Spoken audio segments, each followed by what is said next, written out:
Monday. So the movement I want to talk about today is a single leg deadlift. So when we go over this, our deadlift motion, or this is usually more of a single leg Romanian deadlift, which just means you don't go all the way to the ground. I'm going to talk about that in a little bit. So our deadlift position is a hinge. So this is the same idea. So whenever we do a single leg versus a double leg, we want the same motion. We're just adding complexity with that single leg. So stability through the hip, especially, and a little bit extra through the core and the pelvis. So my single leg RDL is going to look like this. Hips are square, low back is neutral, shoulders are squeezed. My single leg RDL looks exactly the same. My hips are square, my shoulders are square, shoulders are active, and low back is neutral. So the two things that I see a lot as a trainer are, one, I'm allowing my hip to open. So my hip opens, maybe my shoulders stay square.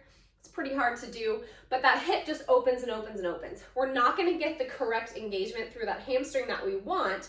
Like when we're doing hamstring stretches, the difference between this and this are a lot different.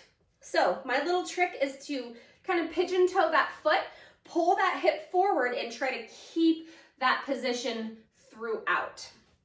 The second is the shoulder square. So a lot of people hold a single weight when they're doing these, but then they tend to just tip their body.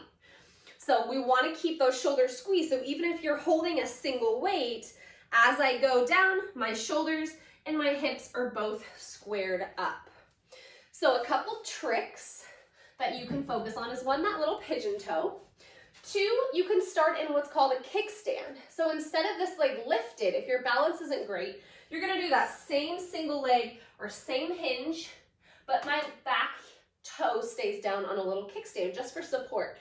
So if you just don't feel, if your balance isn't great, so you're just kind of doing this, or I see a lot of this, this, and this, we want it all one position. The other trick is to use a wall or a post, but instead of just gripping onto it, because I can't keep my torso square, I like to use an arm bar. So I set up in that good position, okay, and then I'm gonna slide. So I slide everything down at the same time, which is much more productive in this movement than not having good balance, so you hinge, kick, and back. The same thing with going to the ground too far or too fast.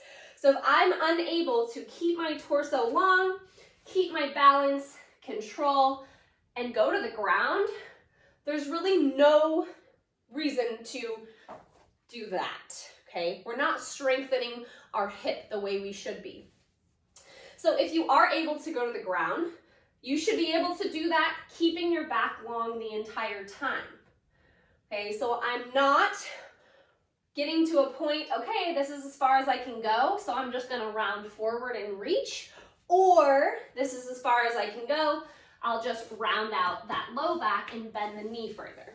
So I don't recommend that. I recommend slow, controlled movement, but the focus is that torso stays long like a stick, just in a regular double leg deadlift or RDL. So the last thing is that knee track.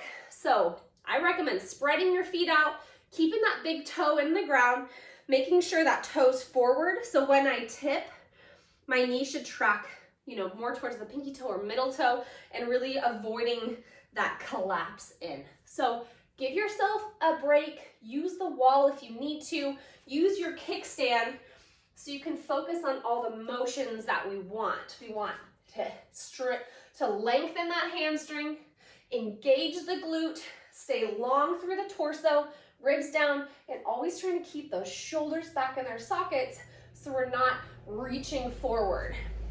So take it slow and controlled.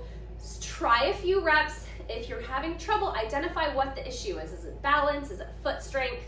Are you just not quite in control? Then I would just take it back to either using the wall or back to your double leg stance until you get a little bit more comfortable with this movement, and then you can start adding that complexity to it.